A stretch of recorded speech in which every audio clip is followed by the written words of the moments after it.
Amazing stories of the sea, there is one which invariably evokes a smile of skepticism and disbelief. But that smile vanishes whenever the story itself is supplemented by the convincing evidence of its truth. The New York Sun of October 9th, 1931, published a complete account of the incredulous affair. Here is that story.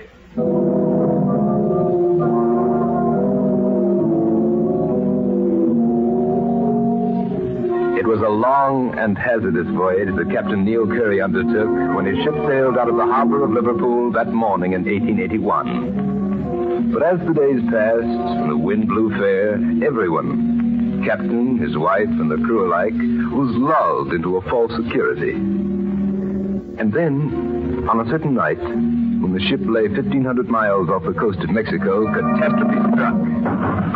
Captain Curry! Captain, sir! In the galley, sir! Fire's broken out!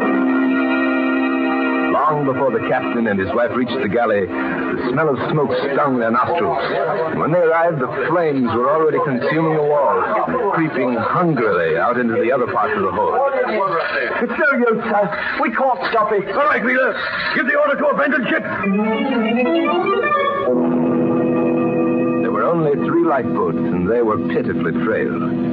For a time, the eyes of every man in them were pinned on the fiery hulk which they had left behind them. As they watched in horror, it began to settle, and slowly the waves washed over it. Then there's no hope at all.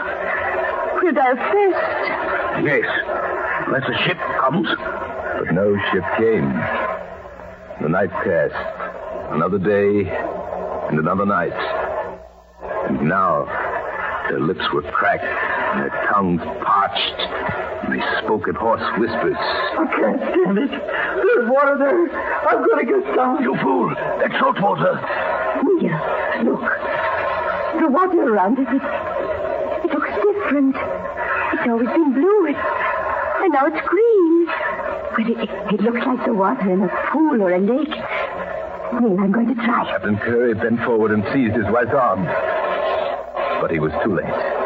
She had dipped her hand into the sea, and now her fingers were in her mouth. It's fresh water! There's no salt in it! We can drink it! Captain Curry's wife had not gone mad. There, in the midst of the ocean, the captain and his crew leaned over the sides of their boats and drank their fill. And when their thirst was slaked, they took up their vigil again with renewed hope. And when at last the ship appeared and they were taken aboard, they knew that they owed their lives to a miracle without parallel in the history of the sea, a miracle incredible but true.